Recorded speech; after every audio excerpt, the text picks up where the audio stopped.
the political damage that Musk has self-inflicted between Doge and obviously everything we're seeing play out, along with the Trump administration, I believe it's destructed demand 20% in Europe, 10% in the US, and that could be conservative.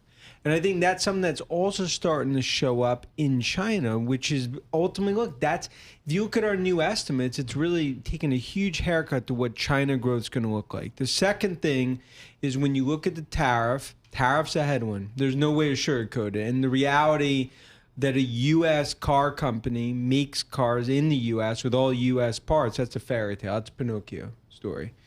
And I think for Tesla and for Musk, it's a moment of truth. Because you can't be 3% CEO, 97% Doge. And the brand issues, it's created Tesla into a political symbol. Mm-hmm. And that is a very, very bad thing. And I think it speaks to what's happened in the stock. Do you see any hope that image could be turned around? And I ask that not so much in terms of what Musk can do, but maybe the question that investors are going to start having to ask is whether the company just needs new leadership altogether. Look, I mean, in the next 4 to 6 weeks, he makes a choice.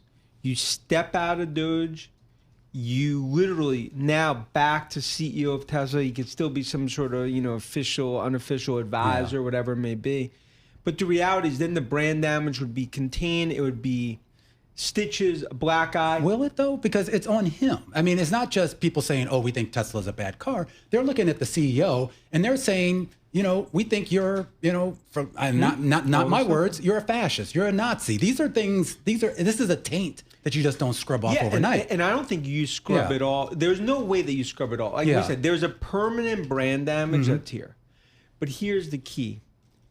You continue down this road, then that permanent brand damage, it becomes something much bigger. Yeah. And the shame is that, and it's, look, the reason we kept the rating and didn't downgrade is because I believe, along with NVIDIA, two of the best disruptive technology companies in the world. Mm-hmm. But here's the thing. It's a fork in the road. Like to borrow a phrase from him. For Musk, now to make the right decision. Maybe email him with that as the subject line and see if he replies. Hey, I do want to get to some breaking news. Apple plans to source more iPhones from India over tariffs. We're going to talk about that in just a minute. The Wall Street Journal is reporting that. I want to go back to Tesla, though, and talk about China a little bit. Xiaomi, BYD, the technology that those car companies have, among other car companies in China. You've spent a lot of time traveling around the world looking at this technology. Do Americans actually understand how innovative Chinese homegrown EVs are? No. And actually, it almost speaks broader to even some of the issues that we talk about in terms of like tariffs, the concept that we can make things here in the U.S. Look, China, when you look on the EV side, I mean, China's really front and center. Because that seems like a huge headwind for Tesla. Well, especially when it comes to BYD in terms of, because think about it, right now, BYD, they're going after Europe, South America, aggressively going after the rest of the world. At a time where Tesla, this should be the time that it's go time, that you're going after the rest of the world. But the political damage, the brand damage that Musk has done, self-created, it's hurt that issue. So my whole point is that the longer term for Tesla, it's one of those moments where its future will be determined, a lot of it, how Musk handles the next 30, 60, 90 days. But this is still a company that gets pretty much half of its revenue from outside of the United States. A big chunk of that was in China, at least based on the numbers at the end of last year. So if China goes, or at least it starts to wither to a much smaller percentage of sales, can he make up those sales anywhere else around the world? No. No, I mean, that's why it's the hearts and lungs. There's no, and also like when you look at what's happened in China, and we've talked about it over the weekend, all the issues with tariffs and everything, China, what does it do? Drives buy more domestic, BYD over Tesla, Huawei over Apple. It speaks to the broader issue that a lot what's happened here is that the companies that take a most on the chin will be Tesla and Apple.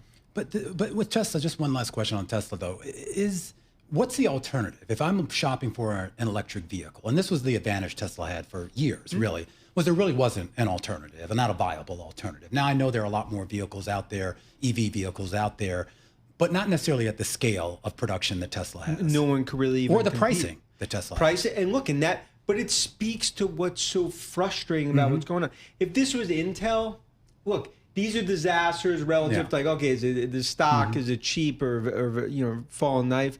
Tesla, it's about the massive opportunity ahead.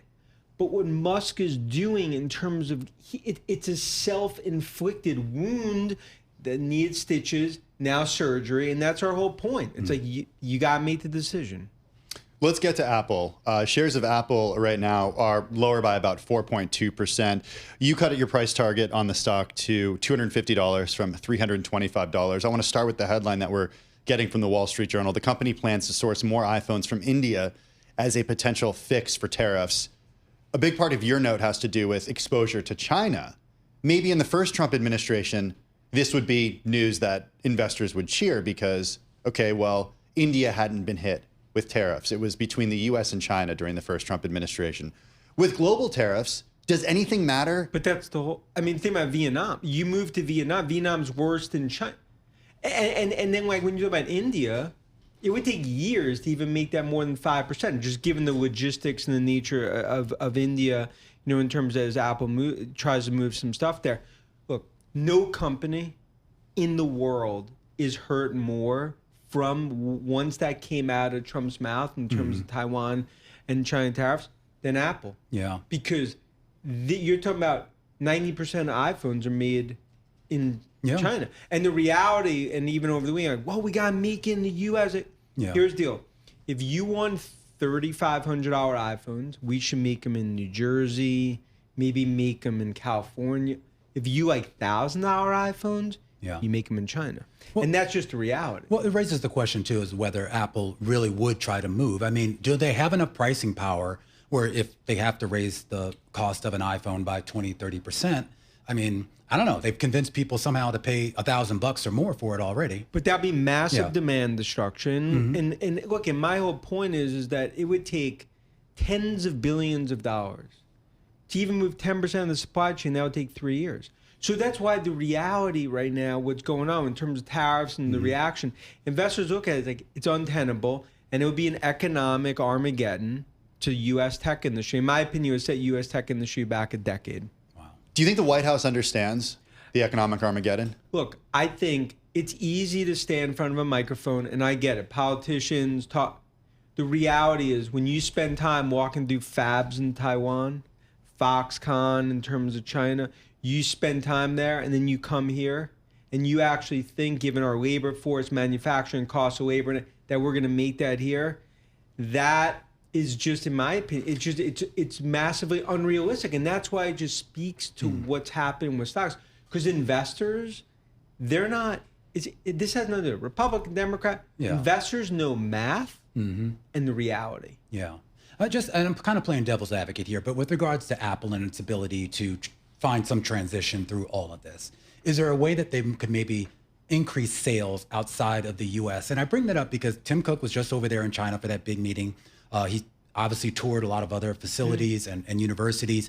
For some reason or another, he seems to have a relatively decent relationship with the Chinese government. 10% politician, 90% CEO. Yeah, and he's done it right. He navigated the first Trump administration, and I do wonder if maybe we're counting him out, that he might find a way to navigate through this. Look, the $500 billion they announced, is that getting some sort of exemption here and there? Look, and that's something that like, investors are holding out for. But the reality is, if you want a body blow and an uppercut and cut the knees off of the, in my opinion, probably the best technology stalwart in the world in terms of Apple, this does it. Wow. Forgive me, Dan. I want to go back to Tesla because I'm getting a question from a viewer right now who says that Elon's brand damage has been evident for months. Why did you just downgrade the stock as a result of this? No, it's a great question because I believe from everything we're seeing in Europe and the U.S. and deliveries going into 2Q, that it went from something that was containable, 5%, to something much broader. And I believe it was also our view that he'd hold the line, start to step back. Instead, he hasn't.